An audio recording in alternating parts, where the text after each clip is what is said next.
ओम त्र्यंबकं यजामहे सुगंधिं पुष्टिवर्धनम् उर्वारुकमिव बन्धनान् मृत्युमुक्षीय मामृतात्।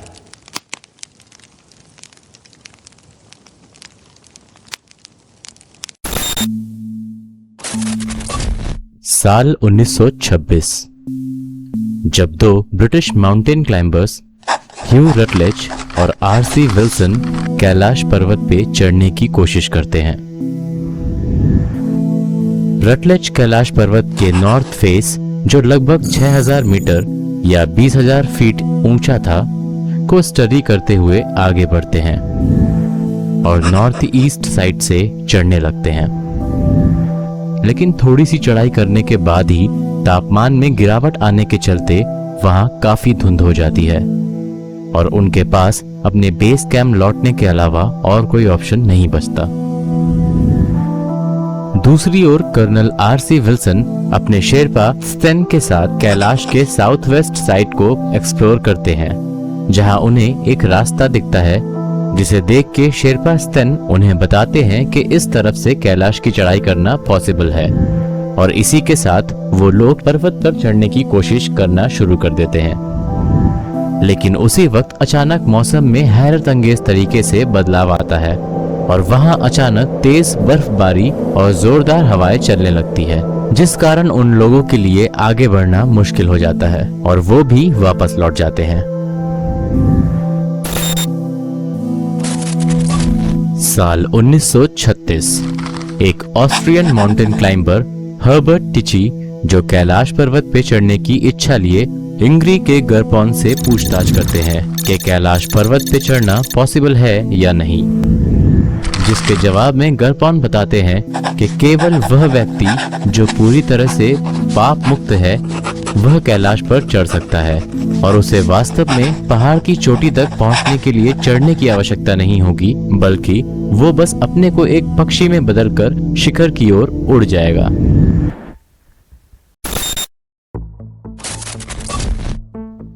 उन्नीस 1980 के दशक में इटली से world famous mountaineer Reinhold Messner को चाइनीज गवर्नमेंट रिक्वेस्ट करती है कि वो इस पर्वत पे चढ़ाई करे, लेकिन मेस्नर इस रिक्वेस्ट को एक्सेप्ट ना करते हुए बोल देते हैं कि अगर मैं इस पर्वत पे चढ़ता हूँ तो वो इस पर्वत को जीतने जैसा नहीं, बल्कि लोगों की आत्मा को जीतने के जैसा होगा। तो मैं लोगों से यही कहूंगा कि वो किसी और पर्वत की चढ़ाई करे जिस पे चढ़ना ज्यादा कठिन हो। कैलाश पर्वत पे चढ़ना इतना भी कठिन नहीं है। हालांकि ये शब्द सुनने में ऐसे लगते हैं जैसे कोई वेस्टर्नर अपने घमंड में ये बोल रहा हो कि कैलाश पर्वत पे चढ़ना कोई बड़ी बात नहीं, लेकिन इसके पीछे छुपा सच यही है कि मेस्नर को इस पर्वत से जुड़ी मान्यताएं और कहानियों के बारे में अच्छे से पता था और वो नहीं चाहते थे कि इस पर्वत पे कोई और चढ़ने की कोशिश करे और चार धर्मों से जुड़ी मान्यताओं और लोगों की आस्थाओं को ठेस पहुंचे।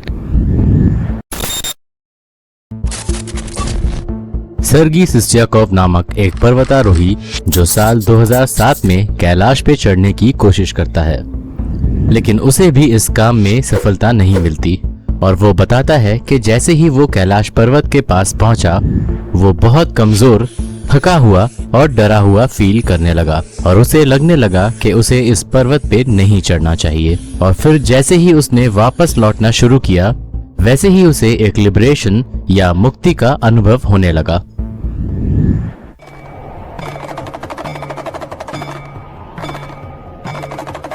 कहते हैं कि कैलाश पर्वत भगवान शिव का घर है, जहां वो मां पार्वती के साथ रहते हैं। 21,778 फीट ऊंचाई पे कैलाश पर्वत का शिखर दुनिया के सबसे ऊंचे पर्वत हिमालय के शिखर से 7,225 फीट नीचे है, लेकिन फिर भी पहली बार हिमालय या माउंट एवरेस्ट पे एडमंड हिलरी और टेंजिन शेरपा के चढ़ने के बाद अब तक लगभग 4,000 लोग हिमालय की चोटी तक जाकर वापस आ चुके हैं, लेकिन कोई भी अब तक कैलाश पर्वत की चोटी पर नहीं चढ़ सका। इन सारे लोगों के बारे में जानकर आपके मन में भी ये सवाल तो आ ही रहा होगा कि क्यों कोई भी आज तक कैलाश पर्वत के शिखर पर चढ़ नहीं सका।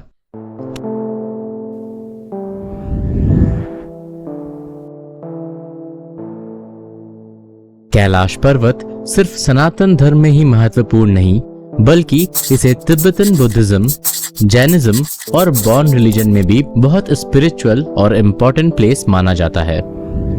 जहां सनातन धर्म या हिंदुइज्म में कैलाश पर्वत को भगवान शिव और मां पार्वती का घर माना जाता है, वहीं तिब्बतन बुद्धिज्म में कैलाश को मेरु या सुमेरु के नाम से जाना जाता है और माना जाता है कि कैलाश पर्वत या माउंट मेरु चक्र संवरा और वज्र वाहिनी का घर है।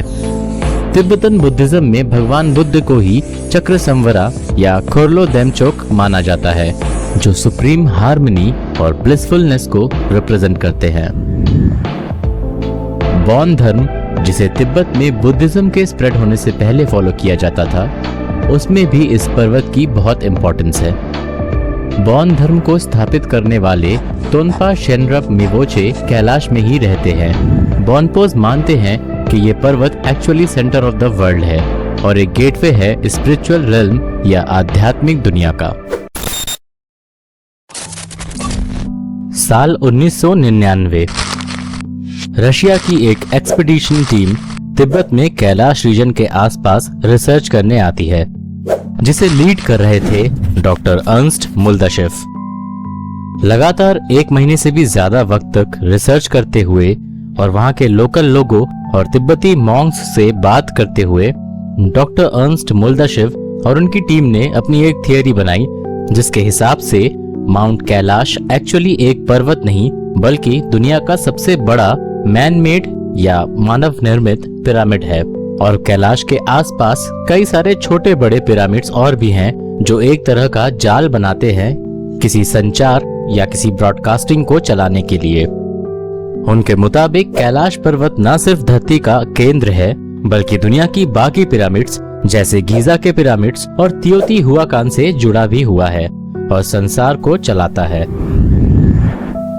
मुल्दाशेव के क्लेम्स में ये बात भी है कि तिब्बत में कैलाश रीजन में ही सिटी ऑफ गॉड्स, जिसे शंबल कहा जाता है, वो भी वहीं पे मौजूद है, जिसे आम इंसान नहीं देख सकता, लेकिन वहां पे ही सुप्रीम बीइंग्स रहते हैं। मुल्दाशेव और उनकी टीम, जिनमें कुछ जियोलॉजिस्ट, फिजिसिस्ट और हिस्टोरियंस थे, ने ये भी दावे किए थे कि कैलाश पर्वत अंदर से हॉलो यानी खोखला है और उसके अंदर से उन्होंने पत्थरों के गिरने की आवाज आते हुए भी सुना है। वैसे शंबल की बात मुल्दाशेव ने ही नहीं बल्कि हमारे एंशियंट टेक्स्ट्स में भी कही गई है। विष्णु पुराण में शंबल का वर्णन किया गया है, जिसके अनुसार शंबल धरती के नीचे बसने वाला एक संसार है और शंबल में ही भगवान कल्कि का जन्म होगा। ऐसा ही कुछ वज्रयान बुद्धिज्म की टेक्स्ट काल चक्र तंत्र में भी कहा जाता है, जहां शंबल को शाम्बला नाम से पुकारा जाता है और माना जाता है कि वो तिब्बत के नीचे बसा हुआ एक आध्यात्मिक संसार है जहां सुप्रीम बीइंग्स रहते हैं। दोस्तों, कैलाश पर्वत पे चढ़ने की कोशिश करने वाले लोग और उस कोशिश में असफल होने वाले लोगों की लिस्ट बहुत ज्यादा बड़ी तो नहीं है, लेकिन इस लिस्ट में कुछ लोग ऐसे भी हैं जिन्हें इस पर्वत पे चढ़ते हुए बहुत अनोखी और आश्चर्यचकित करने वाले एक्सपीरियंसेस हुए।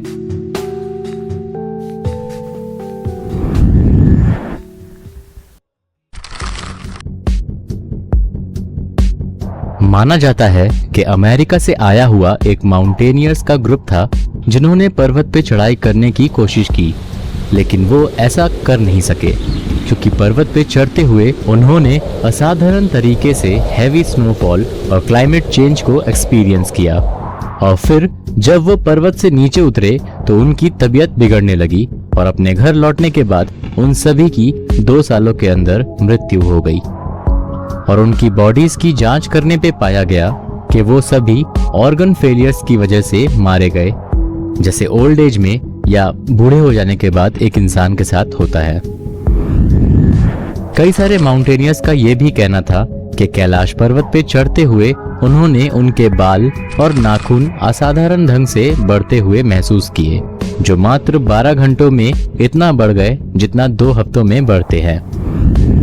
और ये एजिंग प्रोसेस फास्ट हो जाना 1 नहीं बल्कि हजारों लोगों ने फील किया है। क्योंकि हम कई बार अलग अलग बर्फीले पहाड़ चढ़ चुके हैं, हमारा बाकी जगहों पे 5-6 दिन में जितने हमारे नाखून और बाल बढ़ते हैं, कैलाश पर्वत पे 2 दिन में उतने बढ़ जाते हैं। अच्छा। हाँ, तो इसका ये मतलब निकाला गया कि कैलाश पर्वत पे आपकी उम्र तेजी से बढ़ने लग जाती है, आपके एज स्पीड अप हो जाता है। हालांकि कई साइंटिस्ट इस फिनोमिना के पीछे कैलाश पर्वत पे चलने वाली हवाओं को जिम्मेदार मानते हैं, जो शायद इंसान की एजिंग प्रोसेस को थोड़ा बढ़ा देता है। लेकिन लोग ये भी मानते हैं कि कैलाश पर्वत पे समय अलग ढंग से चलता है। तो शायद इतने सारे तथ्य और मान्यताएं मिलकर ह्यूमन कॉन्शियसनेस पे ऐसा असर करती होगी, जिसे चाइना जैसा कम्युनिस्ट कंट्री जो चाहता ही है हर रिलीजन को फेक बता के डिस्कार्ड करना, वो भी कैलाश को सेक्रेड मानते हुए उस पे इंसानों के चढ़ने पे प्रतिबंध लगा चुका है। लेकिन दोस्तों, ऐसा नहीं है कि आज तक इस पर्वत पर एक भी मनुष्य नहीं चढ़ा। The great yogi of Tibet, Milarepa, he had somewhat of a wrestling match on Mount Kailash with an adversary. And you know, like when you watch, when you see Mount Kailash, you see like this kind of line, you know? Yeah. We say that they were fighting over a pot, and the pot, the vessel, rolled down and created this. So, yeah, two different stories that we talk about Mount Kailash. जेत्सन Milarepa एक Tibetan योगी, spiritual poet और एक ऐसा monk जिन्होंने 11वीं सदी में कैलाश पर्वत के शिखर पे चढ़ने और वापस लौटने का अद्भुत कारनामा किया था। माना जाता है कि मिलारेपा 11वीं सदी में तिब्बत गए और वहां पे उन्होंने नारो बोनचंग, जो बौद्ध धर्म के फाउंडर थे, को चैलेंज किया, जिससे ये एस्टैब्लिश हो जाए कि उन दोनों में से कौन ज्यादा सिद्ध है। और इस चैलेंज के चलते दोनों ने ये डिसाइड किया कि जो भी पहले कैलाश पर्वत के शिखर पे चढ़ेगा वो सबसे बड़ा सिद्ध पुरुष माना जाएगा। कहानी के अनुसार नारो बोनचंग एक जादुई ड्रम पे बैठ के कैलाश पे चढ़ने लगे और वहीं मिलारेपा ने ध्यान लगा के उड़ते हुए कैलाश पर्वत की शिखर पे बोनचंग से पहले पहुंच के अपना नाम इतिहास में हमेशा के लिए लिखवा लिया। हालांकि ये भी बताया जाता है कि कैलाश पर्वत में उन्होंने देवताओं को देखा और ऐसी कई चीजों को अनुभव किया, जिसके बाद पर्वत से नीचे आकर उन्होंने अपने सारे शिष्यों और पूरे मानव जाति को ये संदेश दिया कि किसी को भी कभी भी कैलाश पर्वत पे नहीं चढ़ना चाहिए। ये कहानी सच्ची है या नहीं ये बताना तो मुश्किल है, लेकिन ये एक बहुत ही प्रसिद्ध कहानी है जो तिब्बत और भारत में बहुत फेमस है और हाईली बिलीव्ड है। कैलाश पर्वत की सच्चाई जानने के लिए मनुष्य को खुद को आध्यात्म की दुनिया में बहुत ऊपर ले जाना पड़ेगा। शायद बहुत से लोग ऐसे होंगे भी जो इस कार्य में सफल हुए हों और अब इस संसार में तो नहीं, लेकिन उस अलौकिक संसार में रहते हों। आपका क्या मानना है इस बारे में? दोस्तों, अगर कैलाश के बारे में ये सारी बातें जानकर आपको अच्छा लगा तो हमारे इस चैनल को सब्सक्राइब कर लीजिए, इस वीडियो को लाइक कीजिए और इसे अपने दोस्तों या फैमिली के साथ शेयर कीजिए। धन्यवाद।